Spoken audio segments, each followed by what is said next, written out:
আজ শনিবার, আমাদের উইকেন্ড। সকালে উঠে মনে হলো আজ একটু গুছিয়ে লাঞ্চ করব। তাই আর ব্রেকফাস্টে বেশি ঝামেলা করলাম না, সোজা লাঞ্চের কাজে লেগে গেলাম। প্রথমেই পেঁয়াজ কলি আর আলুটা ভাজা বসিয়ে দিলাম। তারপর একটু শিম দিয়ে মুগ ডাল বানালাম। মুগ ডালটা ড্রাই রোস্ট করে সেদ্ধ করতে বসিয়ে দিলাম। আর ওদিকে তেলের মধ্যে একটু কালো জিরে, শুকনো লঙ্কা, তেজপাতা ফোড়ন দিয়ে শিমটা নেড়েচেড়ে নিয়ে সেদ্ধ ডালটা তাতে মিলিয়ে দিলাম।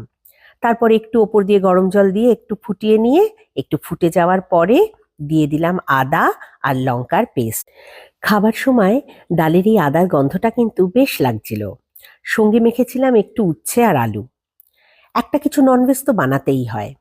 কি বানাবো, সহজে কি হয়ে যাবে, তখনই এই ডিম ভাপার কথা মনে হলো। কয়েকটা ডিম সেদ্ধ করে লাল লাল করে ভেজে নিলাম। আর আমার কাছে সানরাইজের মাস্টার্ড গুঁড়ো মশলাটা তো ছিলই, সেটাকে একটু জল দিয়ে গুলে নিলাম। তাতে মেলালাম 2 চামচ দই, আর ওই নুন, হলুদ, লঙ্কা, একটু চিনি, 3-4টে কাঁচা লঙ্কা। তার মধ্যে ডিমটা সাজিয়ে দিয়ে ওপর দিয়ে একটু সর্ষের তেল দিয়ে বাস মাইক্রোওয়েভে ভাপিয়ে নিলাম। একদম লো হিটে মাইক্রোওয়েভে আমি 5 মিনিট করে নিয়েছিলাম। খুব সুন্দর ডিমটা ভেপে খুব সুন্দরভাবে রেডি হয়ে গেল। এবার আমার হাজবেন্ডের প্লেটটা খুব সুন্দর করে সাজিয়ে নিচ্ছি।